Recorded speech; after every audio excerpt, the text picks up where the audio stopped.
স্মৃতির উঠোনে দাঁড়িয়ে, যেখানে শত কবিতা ফিরে দেখবে 90 দশকের সেই সাদাকালো দিনগুলো।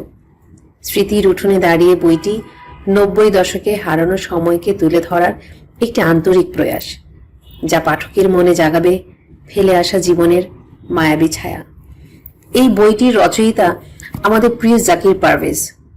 অসংখ্য কবিতার মধ্য হতে আজ পড়ছি। পাঠশালার পথে।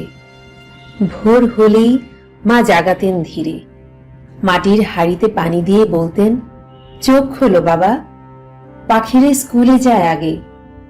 ঘুম জড়ানো চোখে বাবুই পাখির বাসার পাশ দিয়ে আমি হেঁটে যেতাম পাঠশালার পথে।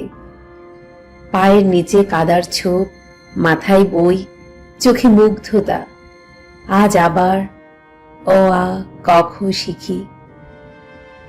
ছায়ায় ঢাকা রাস্তা, গাছের ফাঁকে ফাঁকে সূর্যের হালকা হাসি, আর সহপাঠীর ডাকে কাঁপে সকালটা।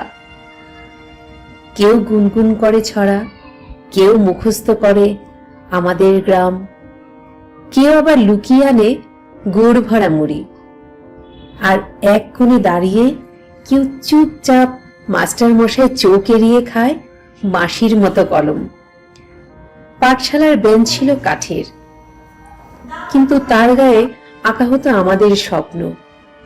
আমি বড় হয়ে ডাক্তার হব, আমি হেলিকপ্টার চালাবো।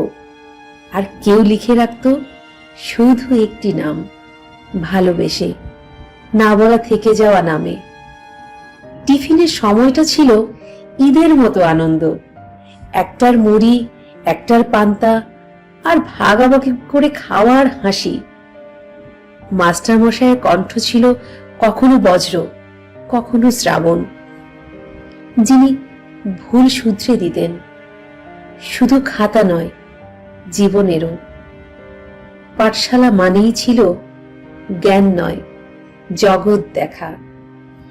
একটি জানালা যেখানে দাঁড়িয়ে আমরা প্রথম দেখি স্বপ্ন, শিখি মন খারাপ কি, ভালোবাসা কতটা নীরব।